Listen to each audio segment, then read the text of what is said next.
तुमच्या हाताला लक्ष्मी खूप लागते. सकाळी लक्ष्मी हातामध्ये आले तर संध्याकाळपर्यंत लक्ष्मी टिकत नाही ताई. बरोबर बोलले महाराज तुम्ही. बरोबर ना. तुमचा स्वभाव फार छान आहे, पण घरात खूप चिडचिड होते तुमच्या, त्याच्यामुळे लक्ष्मी थाराला नाही घराला. बरोबर आहे. पण काय करता? लाखात असा हात आहे, परंतु घरच्यांची तुम्हाला साथ नाही. बरोबर बोलले महाराज तुम्ही. घरच्यांचं जाऊ द्या, मरू द्या, ते कुठं कोणाचं ऐकत्या.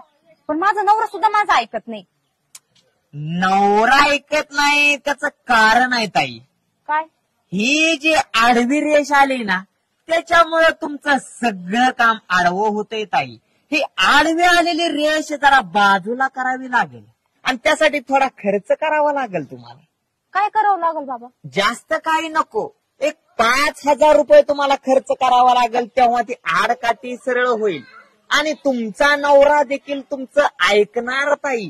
जे ऐकायला येणार नाही ते सुद्धा ऐकणार ताई. महाराज होईल का खरं असं? होणार ना, 100% होणार. फक्त एवढी जी आडकाठी आहे ती तुम्हाला बाजूला करावी लागेल. मी काय पण करायला तयार आहे. करा काय करायचंय मग. मला काही नको ताई. आडकाठी जी काढायची त्याच्यासाठी फक्त तुम्ही 5,000 रुपये खर्च करा. पण खरंच माझा नवरा ऐकल ना माझं? 100%. जे ऐकायला येणार नाही